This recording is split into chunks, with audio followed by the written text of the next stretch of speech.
Bonjour à tous et bienvenue sur Philly Radar, c'est le temps de l'information. Plus de 5 mois après le coup d'État survenu au Niger, la libération des membres de la famille du président déchu Mohamed Bazoum se poursuit. Après Salem Bazoum, c'est au tour de Khadija Bazoum de recouvrer sa liberté. En résidence surveillée depuis le 26 juillet où les militaires ont mené un coup d'État contre Bazoum, alors président, le fils du désormais ancien chef de l'État du Niger a recouvré sa liberté selon The Nation Nigeria, citant un communiqué publié mardi par Al-Kassim Abdul-Kadir, porte-parole du ministère nigérien des Affaires étrangères.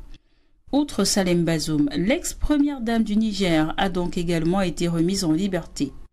Le Nigeria a réagi à ces libérations et a indiqué qu'il s'agit d'un grand pas vers le dénouement de la crise. Selon le chef de la diplomatie du Nigeria, Amba Youssouf Tougar, qui est également président du Conseil de médiation et de sécurité. Il s'agit d'une étape logique pour ramener la normalité dans le pays et dans la région en général.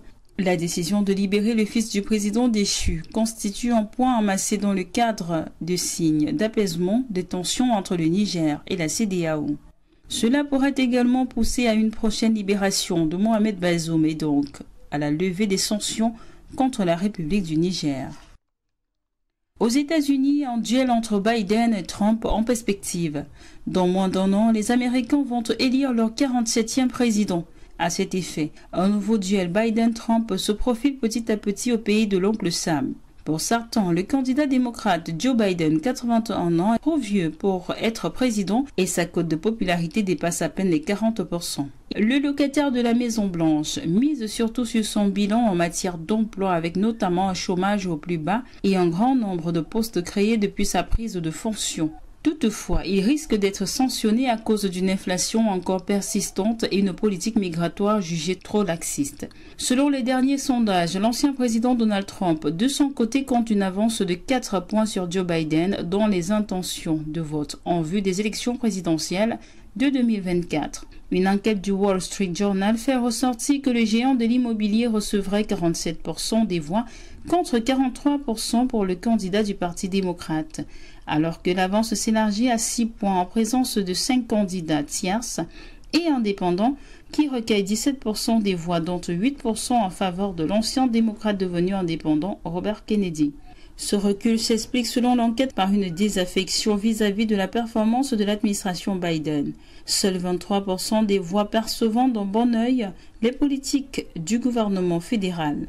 Par contre, 35% des personnes interrogées déclarent avoir été négativement affectées par l'agenda de Biden. De l'autre côté, près de la moitié des électeurs déclarent que les politiques de Trump lorsqu'il était président les ont aidés, alors que 37% déclarent le contraire.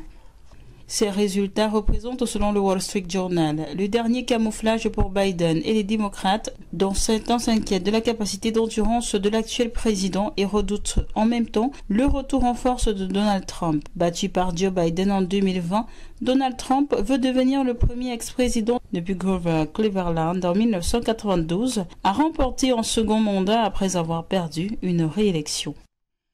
Alerte de l'OMS. Malgré la diminution des déclarations, l'organisation note une hausse de cas de Covid-19. Selon les informations émanant de l'agence onusienne en charge de la santé dans plusieurs nations à travers le monde, les déclarations de cas de Covid-19 ont connu une décroissance, tandis que les centres de surveillance et de vaccination ont été démantelés ou fermés. Nonobstant, l'Organisation mondiale de la santé a prévenu le 5 janvier dernier que le nombre d'infections par la Covid-19 était en hausse à l'échelle mondiale, avec une augmentation de 52% en un mois. Les données les plus récentes couvrant la période du 20 novembre au 17 décembre 2023 relèvent un total de 850 000 nouveaux cas de Covid-19, marquant une augmentation de 52% par rapport aux 28 jours précédents, bien que ces chiffres demeurent vraisemblablement sous-estimés. Cette augmentation significative est principalement imputable à une nouvelle souche de coronavirus dénommée JN1 que l'OMS surveille de près et a qualifiée de variante préoccupante en raison de son accroissement rapide et de prévalence ces dernières semaines. Malgré la déclaration antérieure de l'Organisation mondiale de la santé affirmant que la Covid-19 n'était plus une urgence internationale et symbolisant ainsi la fin de la pandémie dévastatrice, Cette résurgence de cas soulève des interrogations substantielles. La communauté mondiale attend avec anticipation les prochaines mesures qui seront prises par l'OMS pour faire face à cette nouvelle réalité. Toujours en santé, une nouvelle étude publiée dans la revue Biomédecine et Pharmacothérapie évalue à près de 17 000 le nombre de décès durant la pandémie de Covid-19. Les chercheurs affirment que le résultat de cette enquête plaide en faveur d'une réglementation stricte de l'accès aux prescriptions non officielles lors de futures pandémies. Pendant la pandémie, l'hydroxychloroquine a été prescrite à titre officieux et vantée en particulier par un éminent chercheur français. L'hydroxychloroquine en antipaludéant pourrait avoir provoqué près de 17 000 décès dans 6 pays lors de la première vague de la pandémie de Covid-19. Cette molécule a été présentée pendant la pandémie comme un remède miracle par une minorité de professionnels de la santé, dont le microbiologiste français Didier Raoult. La conviction du scientifique que le médicament était un remède contre le Covid-19 a rapidement été relayée par certains responsables politiques. Le président français Emmanuel Macron a notamment visité son établissement et le président américain Donald Trump a recommandé le médicament en 2020, déclarant qu'il l'avait déjà pris. L'utilisation du médicament a suscité la controverse, de nombreux spécialistes de la santé ayant relevé l'absence de recherche ou des preuves scientifiques de son efficacité contre le Covid-19. Le médicament s'est notamment révélé responsable d'effets secondaires graves tels que des anomalies du rythme cardiaque. Une nouvelle étude publiée dans la revue Biomédecine et Pharmacothérapie évalue aujourd'hui les conséquences de l'utilisation non conforme du médicament.